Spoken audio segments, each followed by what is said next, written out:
निरंजन अष्टांगी को ये कहते हैं कि सोच समझकर सब लोगों के अंदर ऐसा मता सुदृढ़ करा देना कि सतपुरुष का भेद कोई प्राणी न जान पाए, और ये तीनों बालक जब सयाने हो जाएं तो इनको समुद्र मंथन के लिए भेज देना। इसके बाद में सतगुरु कबीर साहिब जी धर्मदास जी को क्या समझाते हैं के हऊ बहुत बुझाए देवी ही, गुप्त भय तब आही हो, सुनने गुप ही निवास किन्हो, भेद लेह को ताही हो, वह गुप्त भा पुनि संग सबके, मन ही निरंजन जानिए, मन पुरुष भेद उछेद देवे, आप प्रगट आनी। सतगुरु कबीर साहिब जी धर्मदास जी को बताते हैं कि निरंजन ने अष्टांगी देवी को बहुत समझाया बुझाया और फिर अपने आप गुप्त हो गए। उसने शून्य गुफा में निवास किया। जीवों के हृदय आकाश रूपी शून्य गुफा में रहते हैं। उसका भेद कौन ले सकता है? वह गुप्त होकर भी सबके साथ हैं, जो सबके भीतर हैं। उस मन को ही निरंजन जानो। जीवों के हृदय में रहने वाला यह मन निरंजन सत्य पुरुष परमात्मा के रहस्यमयी ज्ञान के प्रति संदेह उत्पन्न कर उसे मिटाता है। अपने मत से सभी को अपने वशीभूत करता हुआ स्वयं को प्रकट करता। इसमें साहिब जी विशेष बताते हैं कि सभी जीवों के हृदय में बसने वाला मन काल निरंजन का ही रूप है। सबके साथ रहता हुआ भी मन पूर्णतया गुप्त है। वह किसी को भी दिखाई नहीं देता। मन स्वाभाविक रूप से अति चंचल है, जो सदा सांसारिक विषयों की ओर दौड़ता है। विषय सुख भोग प्रवृत्ति के कारण मन में चैन कहाँ। यह तो दिन रात सोते जागते अपनी अनंत इच्छाओं की पूर्ति के लिए इधर से उधर भटकता फिरता है। मन के वशीभूत होने के कारण ही जीव अशांत और दुखी होता है। इसी कारण उसका पतन भी होता है, जिसके कारण वह जन्म मरण के बंधन में पड़ा रहता है। जीव का मन ही उसके दुखों और भोगों एवं जन्म मरण का कारण है। अतएव मन को वश में करना ही सभी दुखों और जन्म मरण के बंधन से मुक्त होने का एकमात्र उपाय है।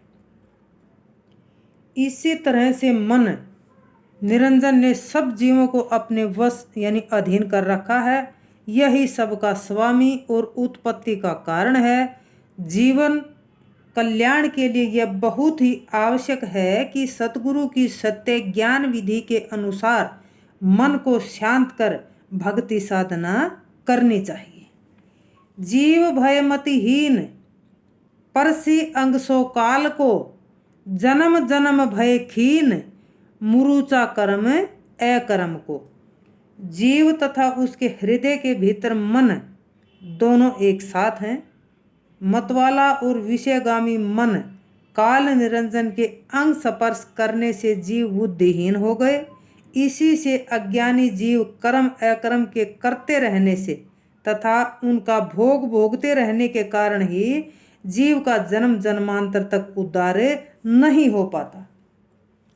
इसमें विशेष साहिब जी बताते हैं कि मन ही जीव को विषय रूपी भोगों को भोगने के लिए प्रेरित करता है।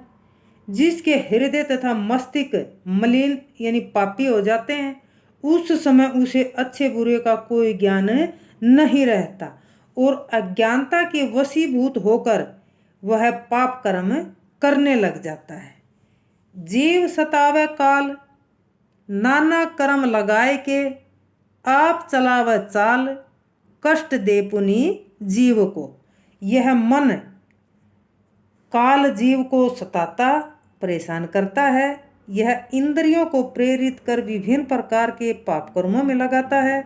यह स्वयं पाप पुण्य के कर्मों की काल कुचाल चलाता है और यह मन ही काल स्वयं जीव से पाप पुण्य आदि कर्म करा करे, फिर उस जीव से उसका दंड देता है। सिंधु मंथन और 14 रत्न उत्पत्ति की कथा।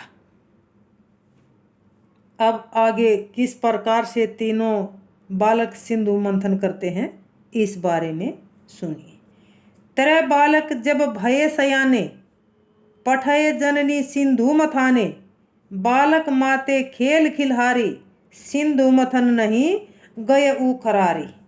जब वे तीनों बालक ब्रह्मा विष्णु और महेश सयाने यानी समझदार हुए, तब उसकी माता अष्टांगी देवी ने उन्हें समुद्र मंथन के लिए भेजा। वे बालक खेल खेलने में मस्त थे, अतः वे खारे समुद्र को मथने नहीं गए।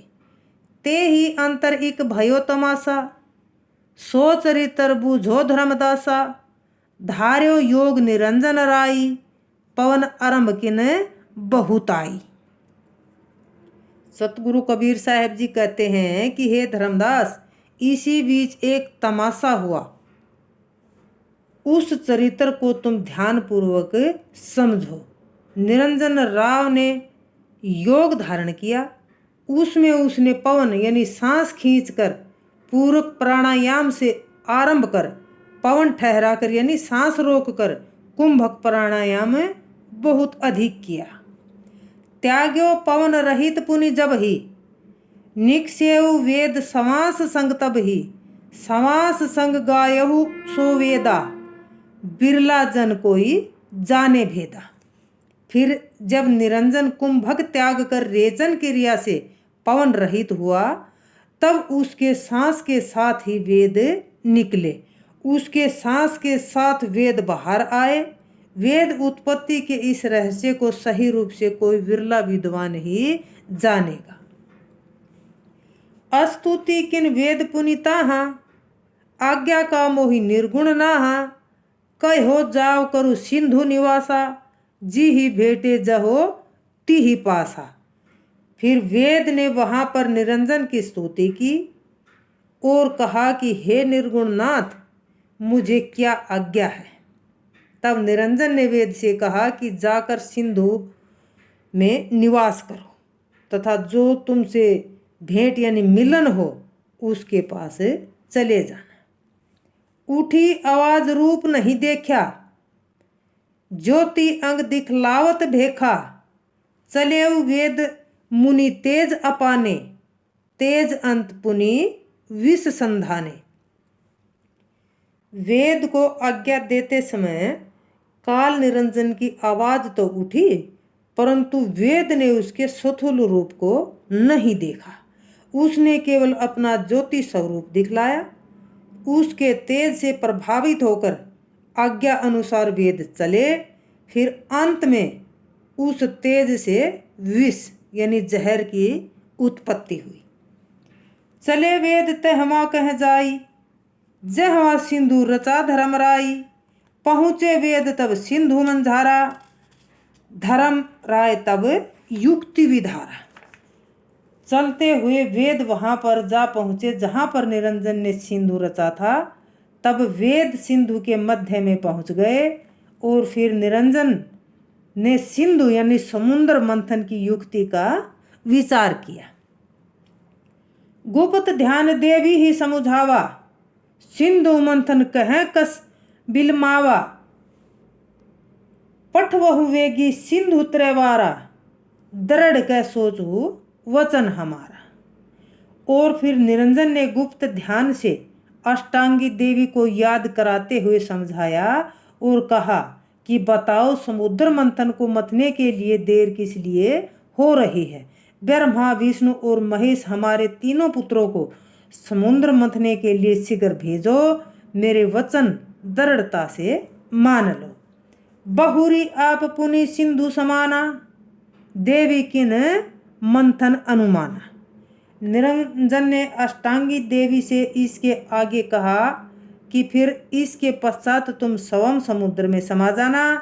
तब अष्टांगी देवी ने समुद्र मंथन का विचार किया। तीहु बालक कह कह समझाई, आशीष दे पुनि तहाँ पठाई, पोहो वस्तु सिंधु के माही, जाहु वेगी तीनों सुतताही, चली भो ब्रह्मा मानी सिखाई, दो लहुरा पुनि पीछे जाई। माता अष्टांगी ने जब तीनों बालकों को अच्छी तरह से कह कह कर समझाया और फिर आशीर्वाद देकर समुद्र मथने को भेजा। उन्हें भेजते समय अष्टांगी देवी ने कहा कि समुद्र में से तुम्हें अनमोल वस्तुएं प्राप्त होंगी, इसलिए तुम अति शीघ्र वहां जाओ। तब माता की सीख मानकर ब्रह्मा चल पड़े और फिर उनकी पीछे पीछे दोनों छोटे भाई भी चल दिए। त्रै सुत भले खेलन चले, ज्यो सुभग बाल मराल हो। एक छोड़त पुनि एक कर गही, चलत लटपट चाल हो। क्षण ही धावत क्षण सिथर खड़े, क्षण भुज ही गर लावही। ते ही समय की शोभा भली, नहीं वेदता कहें गावही। भोले भाले तीनों पुत्र खेलते हुए चल दिए। जैसे वे हंस के सुंदर बालक हों, खेलते चलते के एक दूसरे के हाथ को छोड़कर फिर एक का हाथ पकड़ लेते और धरती पर चलते समय उनकी चाल प्यारी लटपट है।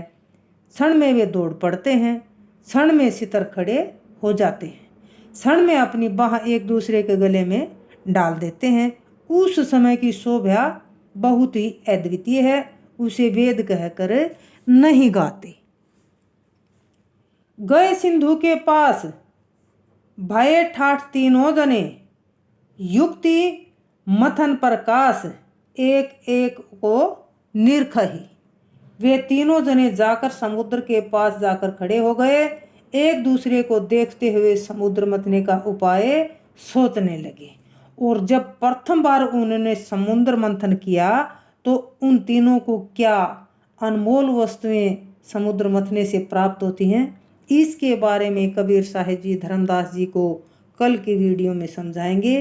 तब तक के लिए अपना ख्याल रखिएगा और मालिक को कभी भी मत भूलिएगा, उसका ध्यान अवश्य रखिएगा, क्योंकि मालिक के चरणों में ही सर्व सुख है। बोलो साधो सत साहिब।